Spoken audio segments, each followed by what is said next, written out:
قدیم ایجپٹ کے تاریخ میں کئی بادشاہوں نے عسکری مہمات کے ذریعے اپنی سلطنت کو وسعت دی، خاص طور پر نئے سلطنتی دور نیو کنگڈم، جو 1550 قبل مسیح سے 1070 قبل مسیح تک جاری رہا۔ تیوتومس سوم کی فتوحات۔ تیوتومس سوم ایجپٹ کی عظیم ترین جنگجو فرعون میں شمار ہوتا ہے۔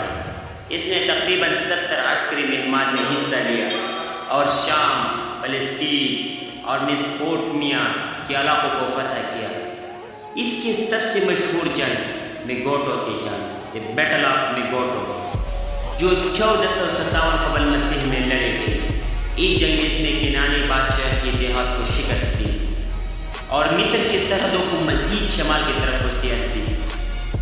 رمیمس دوم اور قادش کی جنگ۔ رمیمس ایجپٹ کی ایک اور عظیم بادشاہ تھے جنہوں نے 1274 قبل مسیح میں ہتاتی سلطنت کے خلاف قادش کی جنگ لڑی، دی بیٹل آف قادش۔ یہ جنگ تاریخ کی سب سے بڑی روٹوں کی جنگ میں سے ایک تھی اور اس کا نتیجہ ایک معاہدے پر نکلا جو قدیم دنیا کا پہلا تحریر عامی معاہدہ کہلاتا ہے۔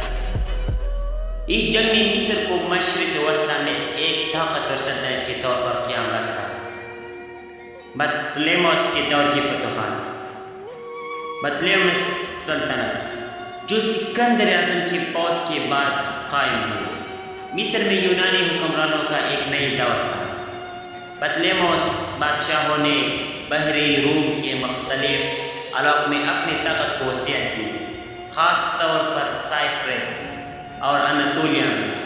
البتہ ان کا سب سے بڑا چیلنج رومی سلطنت تھی، جس نے بالآخر 30 قبل مسیح میں مصر کو فتح کر لیا۔ اسلامی فتوحات اور مصر۔ 7ویں صدی عیسوی میں خلافت راشدہ کے تحت مسلمان فوجوں نے مصر کو فتح کیا۔ 339 سے 442 عیسوی میں عمر بن عاص کی قیادت میں اسلامی فوجوں نے بازنطینی سلطنت کو شکست دی اور مصر کو اسلامی خلافت میں شامل کر لیا۔ یہ فتح اسلامی تاریخ کا ایک اہم سنگمین تھا کیونکہ مصر کے بعد میں ایک اور اہم اسلامی ثقافت اور تجربہ مرکز بنا۔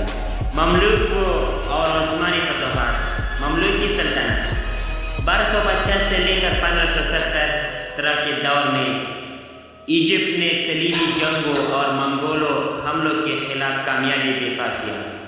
سلطنتی ببریسی نے 1207 میں عین جالوت کی جنگ لڑی، دی بیٹل آف عین جالوت میں منگولوں کو شکست دی، جسے تاریخ میں ایک بڑا عسکری کامیابی سمجھا جاتا ہے۔ 1517 میں عثمانی سلطنت نے ایجپٹ کو فتح کر لیا اور اسے اپنی سلطنت کا ایک حصہ بنا دیا۔ یہ دور 19ویں صدی تک جاری رہا جبکہ محمد علی پاشا نے ایجپٹ میں خود مختاری حاصل کی۔ ایجپٹ کی فتوحات نے اسے قدیم اور قرون وسطیٰ میں ایک طاقتور سلطنت بنایا۔ ان فتوحات کے بدولت ایجپٹ ثقافتی، تجارتی اور عسکری لحاظ سے ترقی کرتا رہا۔ اسلامی فتوحات کے بعد ایجپٹ ایک عظیم اسلامی مرکز میں تبدیل ہو گئی، جبکہ عثمانی دور میں بھی یہ ایک اہم علاقہ رہا۔ ایجپٹ کی تاریخ فتوحات، جنگوں اور عسکری ترقی سے بھری ہوئی ہے۔ قدیم فرعونوں سے لے کر اسلامی اور عثمانی دور تک ایجپٹ نے ہمیشہ اپنی فوج قوت کے ذریعے دنیا میں اپنی شناخت بنائی۔ ان جنگوں اور فتوحات نے ایجپٹ کو ایک تاریخی طاقت کا درجہ دیا جو آج بھی اپنی عظیم ماضی